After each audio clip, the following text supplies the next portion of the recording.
roughly 1.5 billion people currently in an education system that is preparing them for the jobs of yesterday by teaching the curriculum of 100 years ago. All around the world, every country is funding a public education system, teaching courses that were designed last century or even 2 centuries ago. And those courses didn't imagine the future that we're about to enter. And when we think about that, people all the time think about how can we improve school? And what they think about is how do we use technology in the classroom, but to still teach the same stuff that they learned when they were young, but to still teach the same stuff that they learned when they were young. The kind of things that are easiest to teach and maybe easiest to test have also become easiest to digitize, to automate. Now the world simply no longer rewards people just for what they know. Google knows everything, or Google knows everything, or Google knows everything. Success in education is no longer just about reproducing knowledge. It's about extrapolating from what we know, applying our knowledge creatively in novel setting. In fact, I think the report from the WEF captures those things really, really well. It's about, can you think like a scientist rather than, do you know a specific formula and equation? The social and emotional skills are becoming so much more important. I mean, these are the ones that complement the artificial intelligence. Education is no longer, should no longer be just about teaching people something, but about providing them with a kind of reliable compass and the navigation tools to find their own way.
New York's governor says FEMA gave the state 400 ventilators. To that, he said this. What am I going to do with 400 ventilators when I need 30,000? You pick the 26,000 people who are going to die because you only sent 400 ventilators. Ventilators. To that, he said this. What am I going to This is the main hospital in Bergamo, in Lombardy province. It's one of the most advanced hospitals in Europe. Ventilators. This is the main hospital in Bergamo, in Lombardy. Ventilators. This is the main hospital in Bergamo, in Lombardy. Ventilators. This is the main hospital in Bergamo, in Lombardy. Ventilators. This is the main hospital in Bergamo, in Lombardy. Ventilators. This is the main hospital in Bergamo, in Lombardy. Ventilators. This is the main hospital in Bergamo, in Lombardy. Secondly, we're in a situation where we have put together, and you guys did it for our the President Obama's administration before this, we have put together, I think, the most extensive and inclusive voter fraud organization in the history of American politics.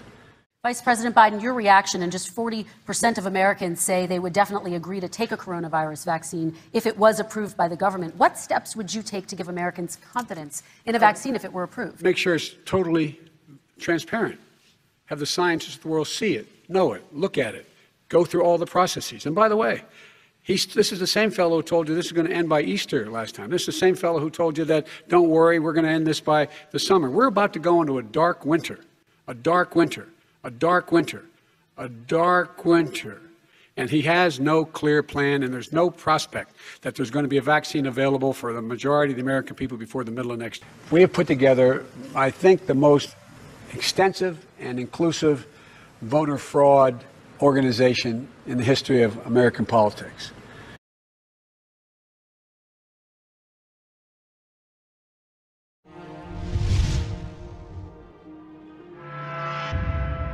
With a growing concern over the notion that chemical and biological weapons were unaccounted for and could potentially fall into the hands of terrorists. We have put together, I think, the most extensive and inclusive voter fraud organization in the history of American politics. The Department of Defense wanted to test the nation's readiness for such an emergency. In June 2001, the DoD conducted a war game called Operation Dark Winter. Dark Winter was a major exercise that was done prior to 9/11, earlier in 2001, to look at the effects of a biological terror event. And it was kind of a scary scenario. We would lose a lot of people if a really effective bioterror event occurred. The simulation evaluated the government's ability to respond and communicate with the public, and the exercise even included mock news reports. Since the diagnosis of 20 smallpox cases in Oklahoma City 12 days ago, hundreds have now died, thousands have become infected. We had to, think about things like, quarantines and martial law, and things like that. All of a sudden, our system wasn't our system anymore because we had this terrible thing going on, and we had to change. We had to, change the way we thought about things. We had to change the way the military interrelated with the civilian world. Csütörtökön délután csak teljes vegyvédelmi felszerelésben lehetett belépni a Vasvári Pál Gimnázium előzetesen áramtalanított épületébe. A székesfehérvári telephelyű Magyar Honvédség 93. Petőfi Sándor vegyi védelmi zászlóalj biológiai mentesítő csoportja végezte el az intézmény fertőtlenítését. A Magyar Honvédség 93. Petőfi Sándor vegyi védelmi zászlóalj katonái a Vasvári Gimnáziumnak a fertőtlenítését hajtják végre. Mégpedig alkoholos fertőtlenítést hajtunk végre az intézmény teljes területén, közös helyiségein, illetőleg folyosóin. A fehérvári vegyi védelmi zászlóalj honvédjeire ebből 33 oktatási vagy nevelési intézmény vár. Nem sokat fognak tehát pihenni. Ez a 33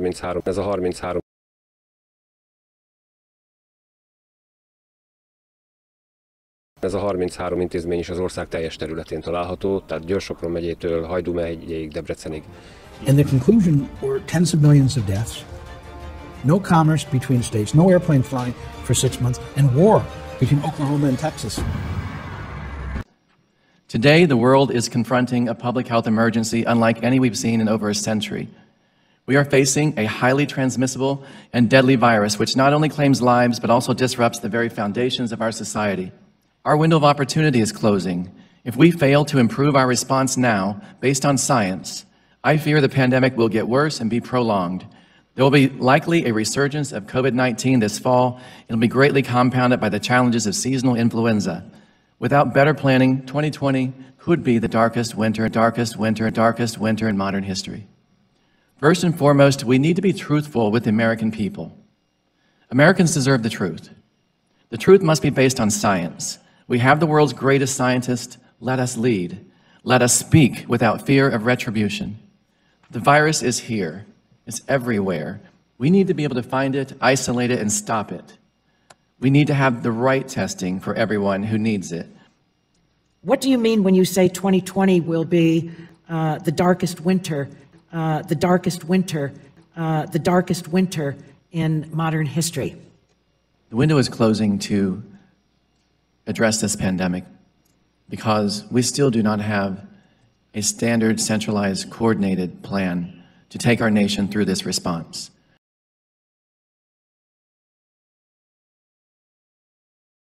Peggy 18.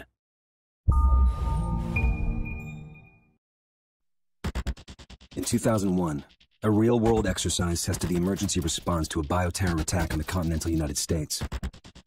The operation was called Dark Winter. Within just a few days, the simulation spiraled out of control. The operation predicted a rapid breakdown in essential institutions, civil disorder, and massive civilian casualties. Dark Winter has revealed how vulnerable we've become. We live in a complex world. And the more complex it gets, the more fragile it becomes.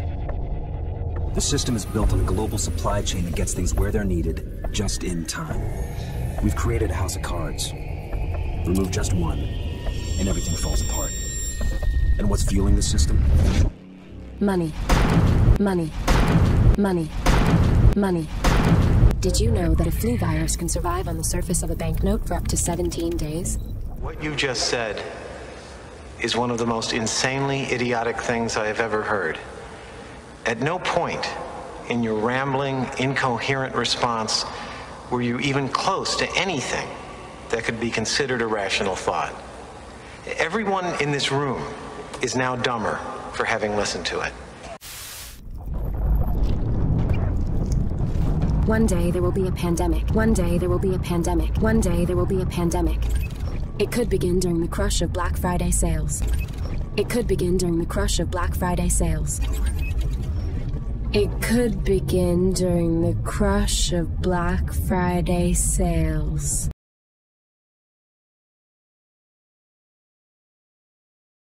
A pathogen will jump from tainted banknotes to human skin, onto food, toys, children, and loved ones. By the time patient zero feels the first sore throat, millions of people will already be infected.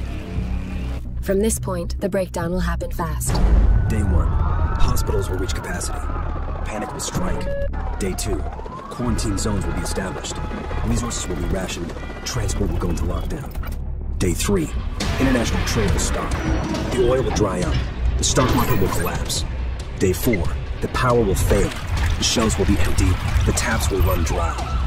And once hunger and despair take hold, people will do anything for survival. By day 5, everyone will be a potential threat. In 2007, a new presidential directive was signed quietly into law. This maps out the government's response to a crisis, a plan to cope with a real dark winter. It is known as Directive 51.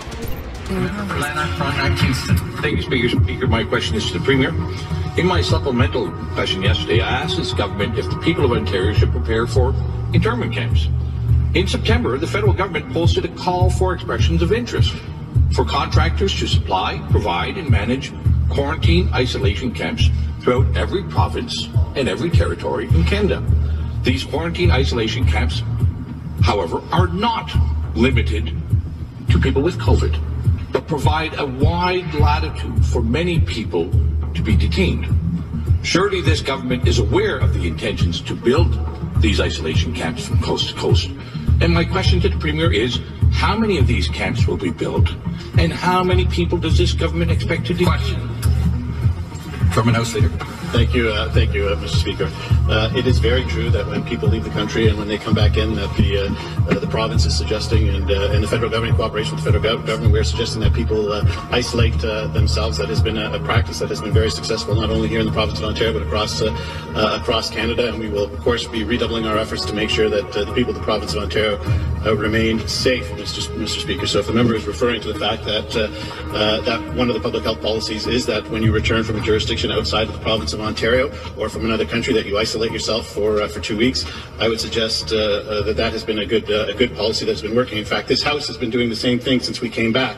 We are working in cohorts to make sure that the Legislative Assembly can continue to operate. That's why we have 2 separate cohorts, Mr. Speaker. Response. Cooperation of the official opposition. That is why all members of the Independents have been excluded from that cohort, because we want them to be able to participate in debate. So we will continue to do everything in our power to make sure that this House continues, but that the people of the province of Ontario and Canada are kept safe. Supplementary question. Again, thanks to the Premier. Here's the RFP, and in the RFP it uses clear language to express that these camps can be used for a broad spectrum of people, not limited to travelers. Indeed, it doesn't even mention international travelers. It's just a broad latitude of people. And I'll send over the copy of the RFP after. So your government must be in negotiations and aware of these plans to potentially detain and isolate citizens and residents of our country and our province. So, Speaker, to the Premier, where will these camps be built? How many people will be detained? And for what reasons? For what reasons can people be kept in these isolation camps? And I'd like to have the Premier assure the people of Member, take a seat.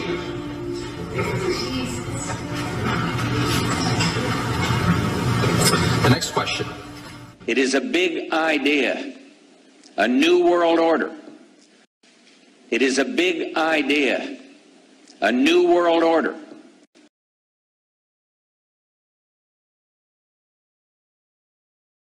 There are rumors of shadow agencies, sleeper cells, covert agents, but nothing can be confirmed.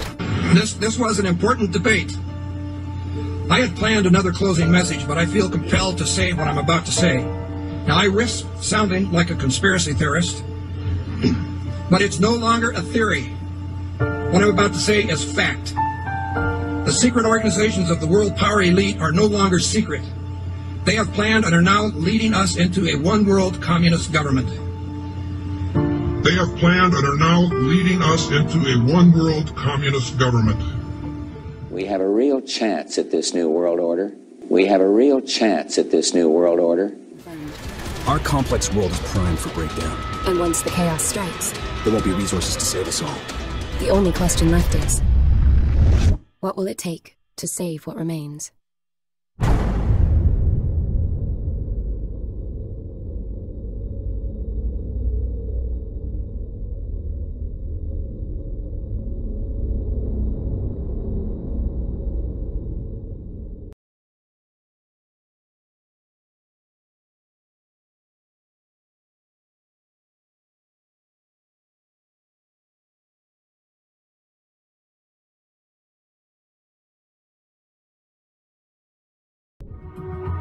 I think an epidemic, either naturally caused or intentionally caused, is the most likely thing to cause, say, 10 million excess deaths, and that it's pretty surprising how little preparedness there is for it. There was a simulation called Dark Winter that didn't come out very well. But there was a simulation called Dark Winter. That didn't come out very well. Where, you know, we always talk about the potential occurrence of a 1917 like Spanish flu problem. You know, is there something to worry about with medicines? That is, might some of them have side effects? Do we need safety testing? I mean, we're taking things that are, you know, genetically modified organisms. And we're injecting them in little kids' arms. We just shoot them right into the vein.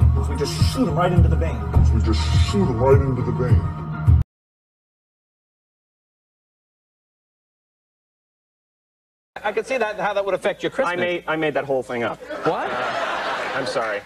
I guess I just wanted to seem interesting. I guess there's a real danger of that on this show. There's a pressure. Well, yeah, people come out and they've run out of anecdotes, you know, and they just start making stuff up. Yeah. Like that Neil Armstrong guy. Have you seen him on the talk shows?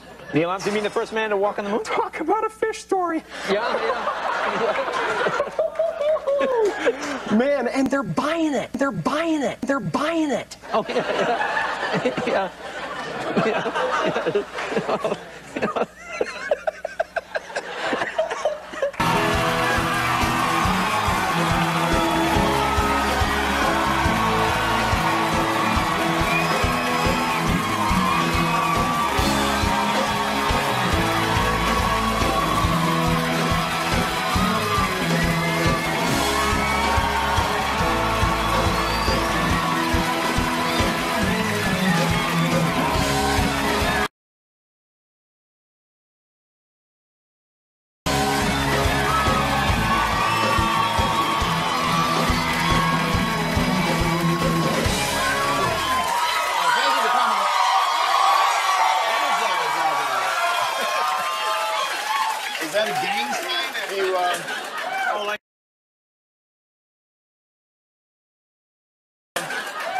You don't know what it is. You don't know what that is. I have no idea. Well, you don't know. Jimmy Fallon doesn't know. David Letterman doesn't know. We don't know. All the comics and show business don't know what this is. Right? Yeah. Right? Yeah. What is it? Come on, Jimmy. Seriously, the time is up. People are hip to this kind of stuff. I'm here tonight to blow the lid off it, to be the whistleblower. I'm sick and tired of the secrets and the lies. It is the secret symbol of the Illuminati, and you're a part of it. And it is the all-mocking tongue.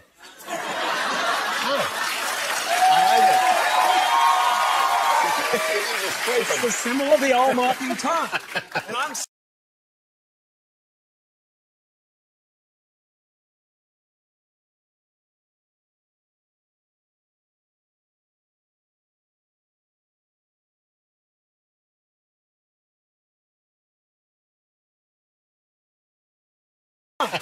and I'm sick of it. I want everybody to be in on the joke, man. You know what I mean?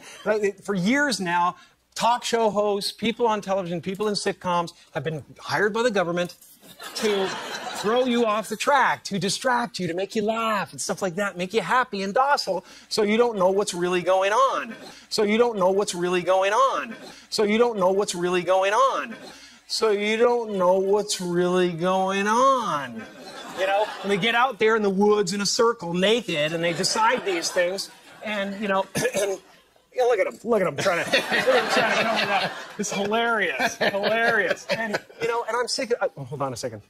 You know what they're trying to do? Who? This thing is buzzing. Hold on. They're trying to turn us into, you know, consumer drones of some sort. Hold on, I just got to get this. And, yeah.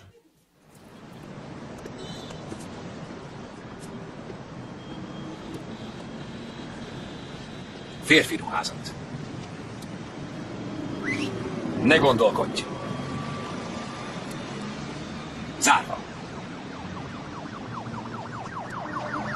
Vásárolj. Ne gondolkodj. Ne ébredj fel. Hódolj. Köszönöm. Köszönöm. Vásárolj. Ne gondolkodj. Ne ébredj fel. Hódolj. Nézd tévét. Engedelmeskedj. Engedelmeskedj. Ne ébredj fel. Nézd tévét. Vásárolj. Engedelmeskedj. Vásárolj. Hódolj. Nézd tévét. Ne ébredj fel. Ne ébredj fel. Ne ébredj fel. Ne ébredj fel. Ne ébredj fel.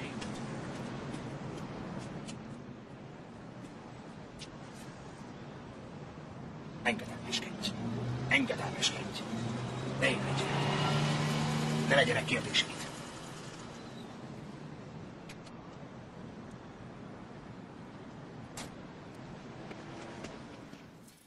Yeah, listen, I'm in the middle of blowing the lid off some...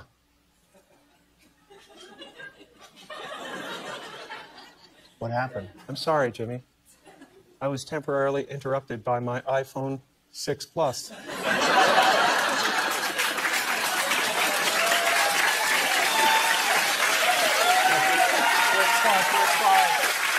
That's a big one, huh? 5.5 heads-up HD display. I think what I was really trying to say was I think people really enjoyed Dumb and Dumber this weekend. And that is what I thought you were about We should all go to the theater. We should all go to the theater tomorrow and see it. Because we could use a good laugh. Ha ha ha ha ha.